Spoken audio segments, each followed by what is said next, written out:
Hello and welcome to Gardening at 58 North. In this video I'd like to show you my rose plant here.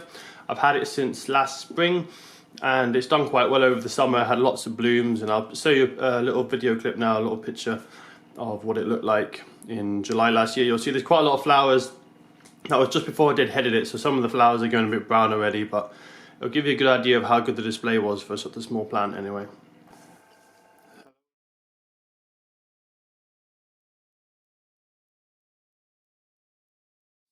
So as you can see, it did quite well last summer. I deadheaded it quite a few times and it did re-bloom again. So this is an Arthur Bell rose, and it's a Floribunda type rose. The good thing about a Floribunda rose is it keeps flowering throughout the whole season. So it's, even once the first blooms are gone, you keep deadheading it, it'll just keep flowing out more and more blooms. So this one flowers from May until October, November really. So it's got a good long flowering period. My one does have a little break every now and again because it's quite a young plant, but if it was a big plant, it could almost flower continuously. Other nice thing about Floribunda roses is instead of having one big flower, the stems tend to branch and have a little cluster of flowers as well.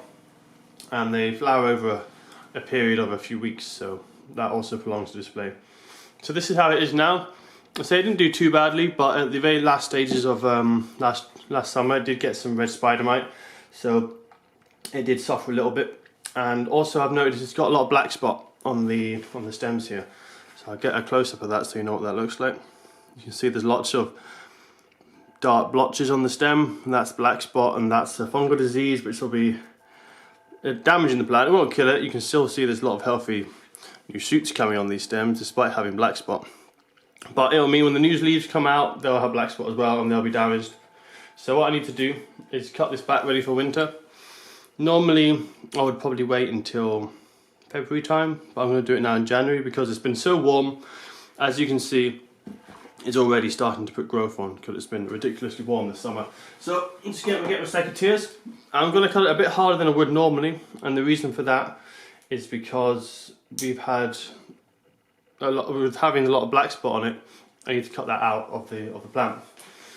So just going around looking at the stems, I want to take out kind of a lot of these ones in the middle because they're going to be out crowding, and if you get a lot of crowding, what happens is then you don't get enough airflow, and with the lack of airflow, that's when you get all your fungal problems. So this one down here I'd like to cut out, but I'm going to cut it further down so that it grows off of this side shoot and not another one in the middle. Then next I'll cut this one back shorter because it's quite a thin, weak piece.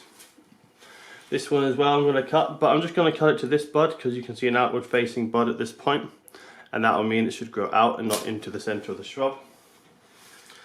This one is a bit trickier because this bud is facing inwards, so I'm going to go lower down and you can see a bud facing out, so I'm going to cut it off at that point. So going around, this one here has got a lot of black spot all the way down, so I'm going to cut this one right back to here, I think. Try and get rid of as much black spot as possible. There's a very weak growth here which isn't going to be doing anything this year, so I might as well cut that out. If there's no point in having lots of little branches, what you want is a few strong branches and you'll have a much healthier plant. This one here is full of black spot, so unfortunately I'm going to cut this right back. Normally I would let that leave a bit longer, but because of all the black spot I'm going to cut that one hard. And the main stem here doesn't look too bad for black spot. This one's got a bit, but it needs to be cut back anyway, so I'm going to cut it back to about this point down here, and then I'll reattach my label as well. So as you can see, I've cut a lot off. It might look quite hard, but with roses, the harder you prune them, often the better they flower. They put on a lot. If you don't prune them, what happens is they get taller and taller, leggier and leggier, and they just have a lot weaker growth, and the growth doesn't do as well. When you have weak growth, what tends to happen is you get a lot more disease problems. So this should now encourage a healthier plant. Of course, I'll put my label on so I don't forget what type of rose it is, because it is handy to know.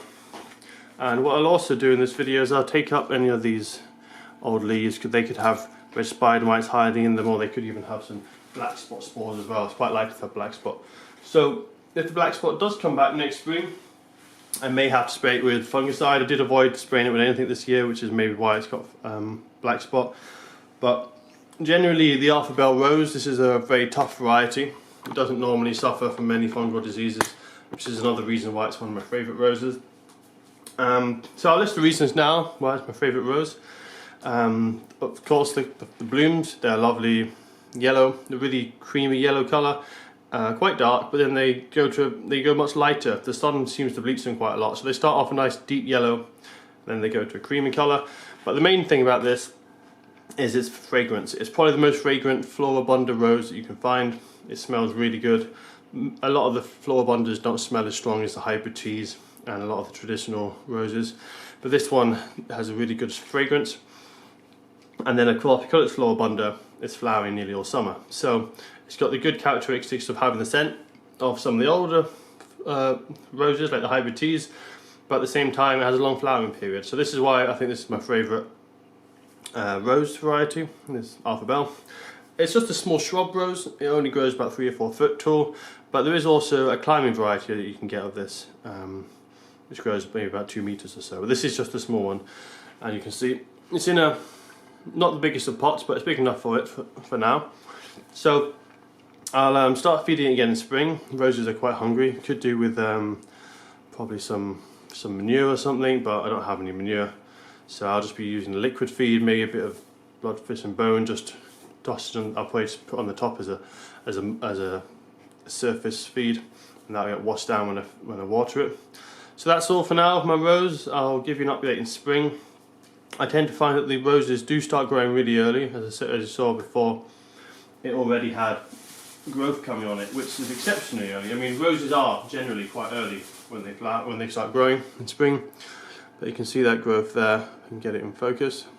It's got some quite strong growth already, which is certainly not something that you'd expect to see in January, so that is quite exceptional. But certainly March, I should expect that this to be covered in lots of good buds, and hopefully flowering by May, maybe June, just depends how the year goes.